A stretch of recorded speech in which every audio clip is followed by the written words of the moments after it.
Hey everyone, in today's video I'm going to show you how to add Adblock on Google Chrome. So simply at first open your Chrome browser. Go to search option, search set to Web Store. Okay, then you get this, then you get Chrome Web Store. Open this. Then you get another search option, search that to Adblock. Okay, and press on to open. Need to add your Chrome. Press on to add extension.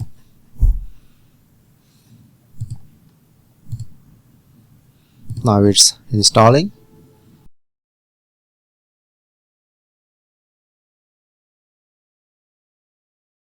Okay, alright, now it's complete to download. Then showing it to this pop-up. Press on to accept. Press on to new tab. Press on, and you just need to pin. Now successfully add this. And I'm enjoying this feature. So that's it.